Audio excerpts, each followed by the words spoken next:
নির্বাচনের পর দেশের রাজনৈতিক পরিস্থিতিতে যখন নতুন মোড়, ঠিক তখনই অন্তর্বর্তী সরকারের উপদেষ্টাদের ভূমিকা নিয়ে প্রশ্ন তুলেছেন জাতীয় নাগরিক পার্টির মুখ্য সমন্বয়ক নাসির উদ্দিন পাটোয়ারি। শনিবার রাতে শাহবাগের রাজপথে দাঁড়িয়ে উপদেষ্টাদের সেফ এক্সিটের গুঞ্জন নিয়ে প্রশ্ন তোলেন এই নেতা। বিস্তারিত জানাচ্ছেন তৌফিকুল ইসলাম আশিক।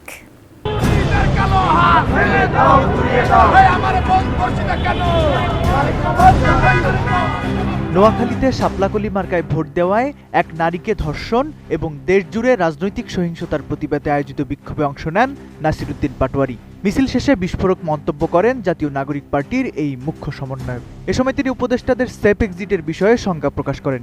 পাশাপাশি এতদিন উপদেষ্টারা কি কাজ করেছেন এবং তাদের সম্পদের পরিমাণ কতটুকু বেড়েছে বা কমেছে তার পুঙ্খানুপুঙ্খ হিসাব দিতে বলেন। উপদেষ্টাদেরকে আহ্বান জানাবো যে সেফ এক্সিট নেওয়ার আগে সম্পদের হিসাব বিবরণী দিন। জনগণের সামনে কি কাজ করেছেন এতদিনে সেই বিষয়ে আপনাদের সালতামামি প্রকাশ করুন। Korean super spicy flavor Mr. Noodles.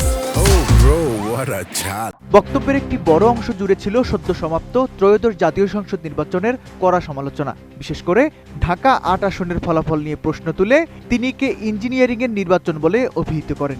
তার মতে এই নির্বাচনে এক নতুন ধরনের জুলুমতন্ত্র চাপিয়ে দেওয়া হয়েছে, যেখানে প্রশাসনের একটি বড় অংশ সরাসরি জড়িত ছিল।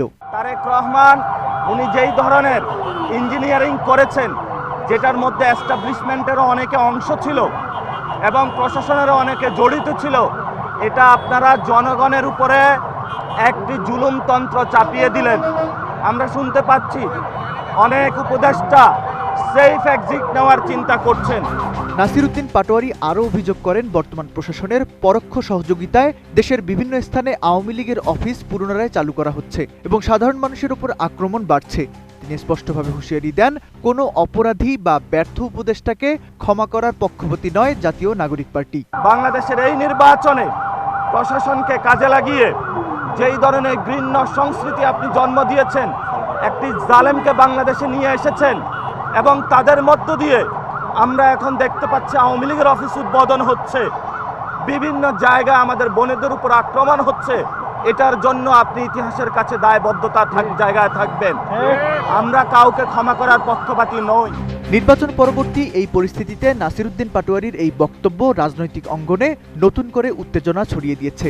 উপদেষ্টারা কি আসলেও নিরাপদ প্রস্থানের চিন্তা করছেন, নাকি এটি কেবলই রাজনৈতিক চাপ সৃষ্টির কৌশল, তা নিয়ে চলছে নানা সমালোচনা।